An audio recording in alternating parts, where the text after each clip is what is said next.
పాపం తెలియని నా పిల్లల్ని చంపాడురా. నువ్వు ప్రాణానికి ప్రాణంగా చూసుకునే నీ భార్యని బలి తీసుకున్నాడురా. నిన్ను పెంచి పెద్ద చేసి రుణం తీర్చుకున్న నీ తల్లిని మెత్తుటి మడుగుల్లో దొల్లించిన కసాయివాడు రావాడు. ఇదంతా ఎలా మర్చిపోయావురా?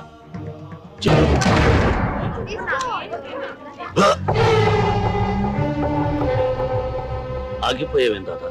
కల్చు. నువ్వు నా బిడ్డవి గనక ఆగిపోయాను. అందులో నా బిడ్డుంది గనక నేను రక్షించుకున్నాను. చచ్చిన కృష్ణప్రసాద్ మేధావిరా. వాడి కూతుళ్ళని కాపాడుకోవడం కోసం నిన్నిలా నమ్మించాడు. నిజానికి వాళ్లలో నీ కూతురు లేదురా. చనిపోయేవాడు చనిపోతూ బ్రతికించేది ఒక్క నిజాన్ని. నీ పిచ్చి నమ్మకాన్ని నమ్మకపోయినా నీ మాటను నిన్ను నమ్ముతాను. అందులో నీ కూతురెవరో చెప్పు, దాన్ని మాత్రం విడిచిపెడతాను. ఆ ముగ్గురు నా బిడ్డలే. మిగతా ఇద్దరిని నువ్వు కనలేదు కదరా. నన్ను మాత్రం నువ్వు కన్నావా? కనకపోయినా కన్న తండ్రి కంటే ఎక్కువగా ప్రేమించాను, పెంచానురా. ఆ ప్రేమని నేను పంచుతున్నాను. వాళ్ళ కోసమే జీవిస్తున్నాను. దాదా, వాళ్ళకు అపకారం తలపెడితే ఈసారి నువ్వు తండ్రివని కూడా మర్చిపోతాను. మర్యాదగా ఇక్కడి నుంచి వెళ్ళిపో. వెళ్ళకపోతే చంపేస్తావా? ఒరేయ్, వాడు ఏ పాపం తెలియని నా పిల్లల్ని చంపాడురా. నువ్వు ప్రాణానికి ప్రాణంగా చూసుకునే నీ భార్యని బలి తీసుకున్నాడురా. నిన్ను పెంచి పెద్ద చేసి రుణం తీర్చుకున్న నీ తల్లిని మెత్తుటి మడుగుల్లో దొల్లించిన కసాయివాడు రావాడు. ఇదంతా ఎలా మర్చిపోయావురా? జైల్లో మెతుకు మెతుకు తిని మనం బ్రతికింది వాడి కుటుంబాన్ని అంతం చేయడానికేరా. మనిషి పశువు కంటే గొప్పవాడేది ఒక ధర్మాన్ని ఆచరించడం వల్లనే.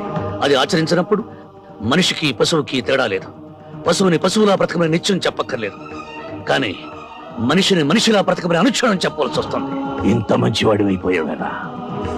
ఈ ప్రపంచంలో మరణం లేనిది మంచితనానికి తెలుసుకున్నాను కనుక దాదా, పగ ప్రతీకారం మర్చిపోయి నువ్వు మనిషిలా బ్రతకడం నేర్చుకో. నేను బ్రతికేదే ప్రతీకారం కోసం. నా పగ చల్లారే వరకు నాకు ఆకలి లేదు, నిద్ర లేదు. నేను బ్రతికుండగా నీ పగ తీరదు. అంటే నీకు నాకు మధ్య ప్రతీకారానికి మమకారానికి యుద్ధం జరగబోతుందా? ప్రతీకారం మనుషుల్ని చంపుతుంది, మమకారం మనిషిని మహాత్ముని చేస్తుంది. నువ్వు ప్రాణం తీసి యమధర్మరాజు అవుతావు, జీవం పోసి బ్రహ్మదేవుడు అవుతావు. నువ్వే తెలుసుకో దాదా.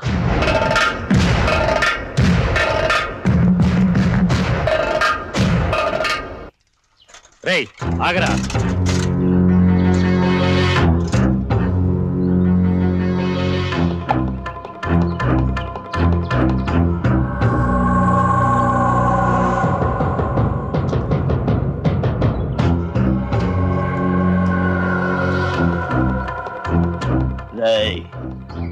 మర్యాదగా వెళ్ళి ఆ కృష్ణప్రసాద్ గారి ఇంట్లో ఇచ్చిరా.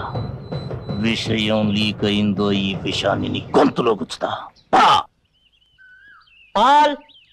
వస్తానా లేకండి అయ్యా, తెల్లారి చాలాసేపు అయింది.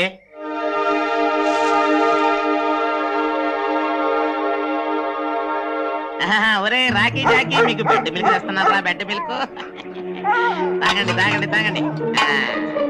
ఇదిగో ఇదిగో బెడ్ మిల్క్, బెడ్ మిల్క్ తాగు. నువ్వు తాగమ్మా, నువ్వు తాగు. తాగి తెల్లారులు రా చెవులు తూటుకురు గాని తాగండి. నన్ను తాగండి.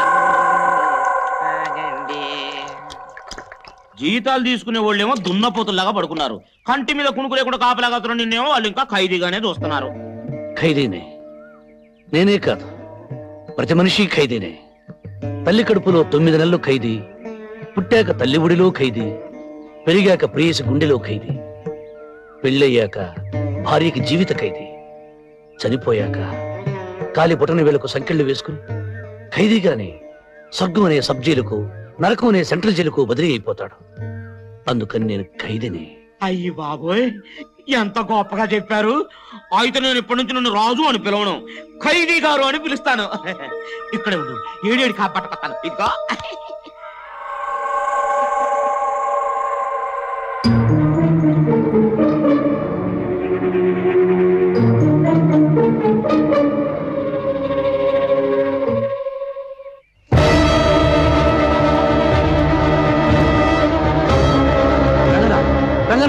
ఇందాక తెచ్చిన పాలేవి పొయ్యి మీద పెట్టాను బాబు.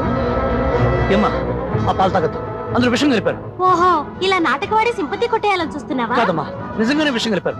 ఆ పాలు కుక్క తాగచ్చాను. కుక్క తాగడం ఏంటి? నేను తాగుతాను. వద్దమ్మా, నా మాట విను. వద్దు వద్దు.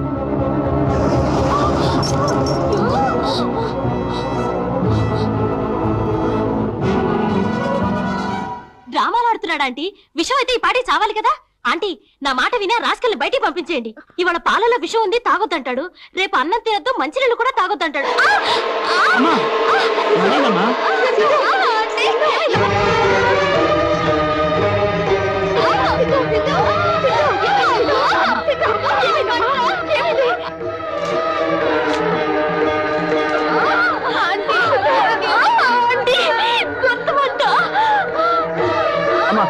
आपको नोट తెరవండి.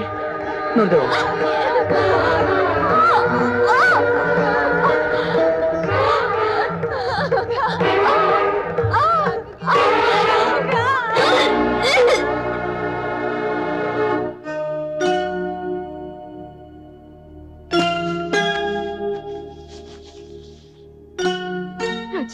కాసేపు విశ్రాంతి తీసుకునేవ్వండి.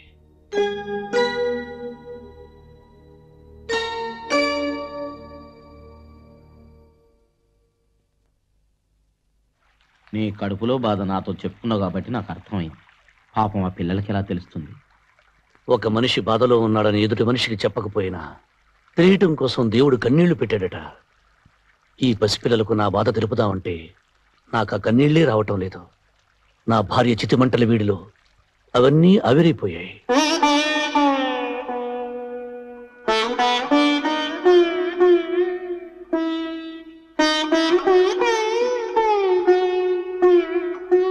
చూడండమ్మా, ఇంటికి మీకు చెప్పకూడదనుకున్నాను, కానీ రాజును మీరు విపరీతంగా ద్వేషిస్తుంటే చూసి ఆగలేక చెప్తున్నాను. నాన్నగారు ఏం చెప్పారు? మీ ముగ్గురులో ఇద్దరే మీ నాన్నగారి కూతుర్లట.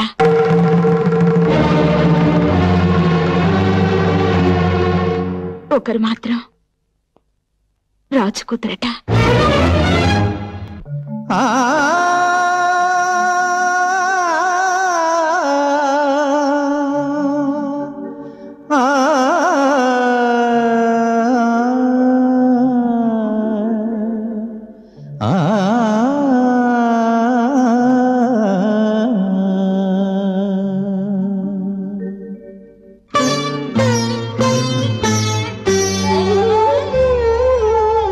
దేవతలారా దీవించండి, చేసిన తప్పులు మన్నించండి. జరిగెను ఎంత ఘోరము, తగిలెను దాని శాపము. పోగొట్టుకొంటిని నే కన్నవారిని, చేజార్చుకొంటిని నా అన్నవారిని. ఎవరు లేని ఏకాకినైతిని. దేవతలారా దీవించండి, చేసిన తప్పులు మన్నించండి.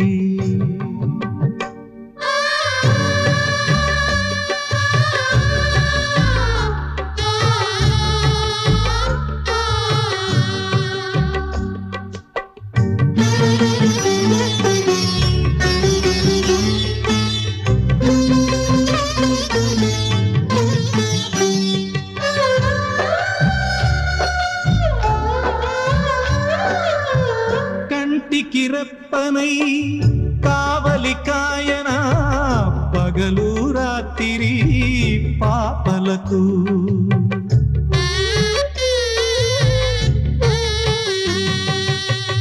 పట్టెడు గుండెనే ఊయల చేయన, పలుకే నోచని సేవలకు.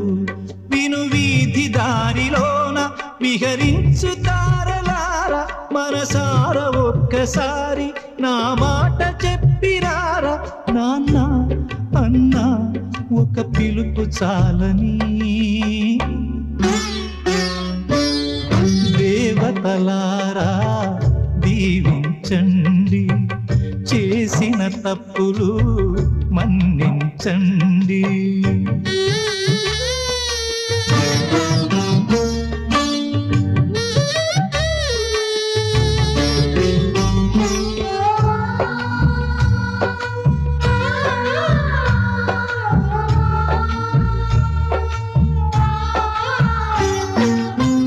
ఆశల జ్యోతితో హార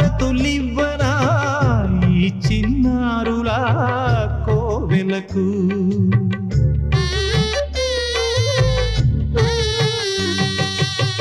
చెమరిన కళ్ళతో చమురును పోయనా నీ గుడి ముంగిట దివ్యలకు కడసారి మరణ శిక్ష మన్నింపు కోరుకుంది మీ మనసులోన ఇంత చోటిస్తే చాలునంది పోతే పోని ఆ పైన జీవితం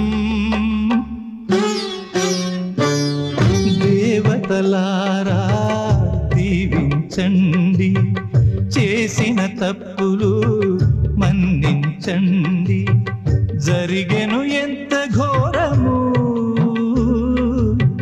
తగిలెను దాని శాపము పోగొట్టుకొంటిని నే కన్నవారిని చేజార్చుకొంటిని నా అన్నవారిని ఎవరు లేని ఏకాకినైతిని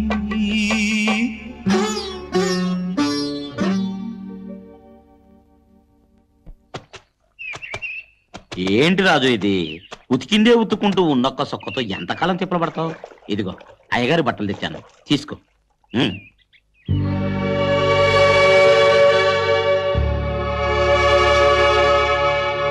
ఆ పిల్లలే ఇచ్చారయ్యా.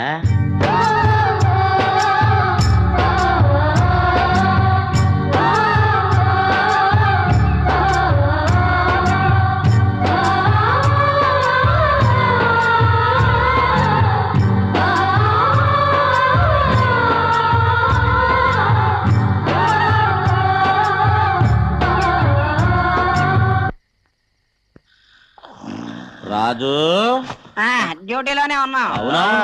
పగలంతా పేకాట, రాత్రి కాగానే పీకల దాకా తాగి కడుపు బగిలెట్టు తిని నిద్రపోవటం, ఇదేగా మీ డ్యూటీ?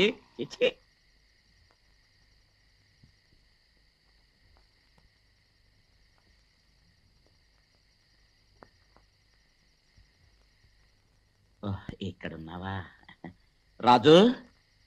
ఒక్క ముద్ద తినిపోదుగనరా.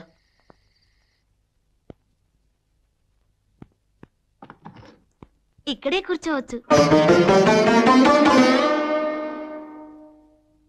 వద్దమ్మా, నేను అక్కడికి వెళ్ళి కూర్చొని తింటాను. నాన్నగారి బట్టలు ఇచ్చింది నాన్నగారి సీట్లో కూర్చోడానికి.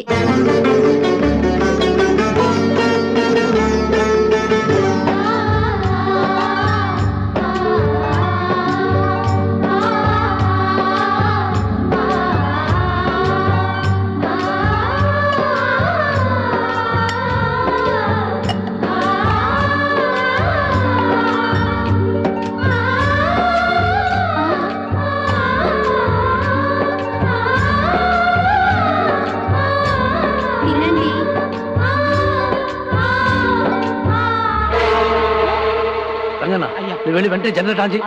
ఏమండి పిల్లలు జాగ్రత్త.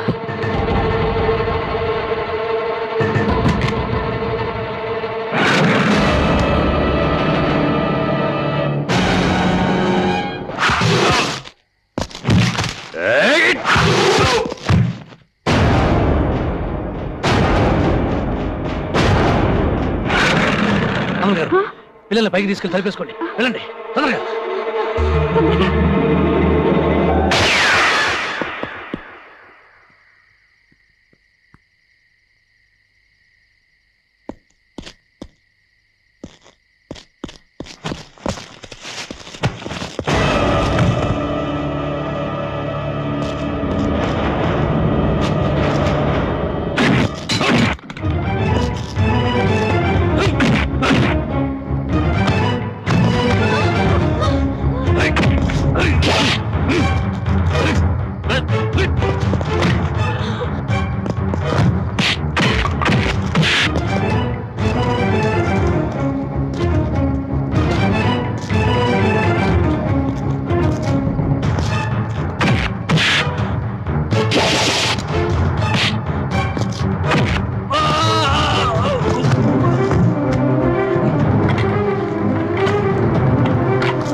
నిన్ను పావుగరిస్తే నీకు ప్రాణం పోసిన వాడరా.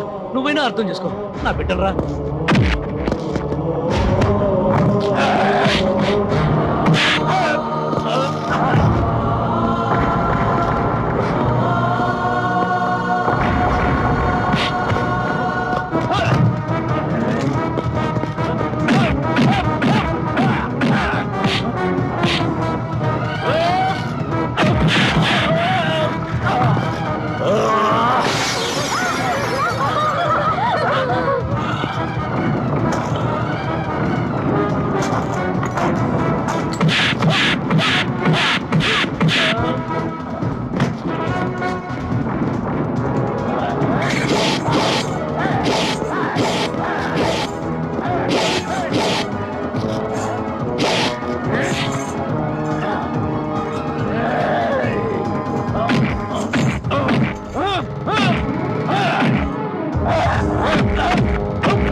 దాదా నా మాట్లాడు వాళ్ళేం చేయదు దాదా.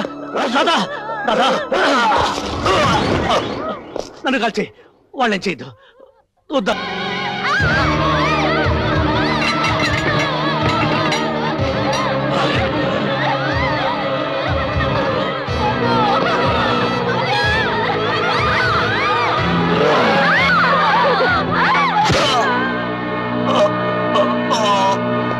దాదా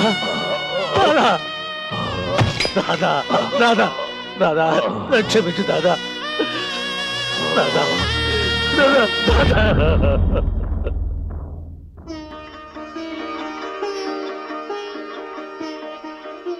నీ ఆరోగ్యం బాగుండాలని బాబా గుడికి వెళ్ళి పూజ చేయించుకొచ్చాం. ఇదిగో విభూది ప్రసాదం. రాజు, నువ్వు చాలా అదృష్టవంతుడి. ఈ ముగ్గురులో నీ కూతురెవరో ఆధారం దొరికింది.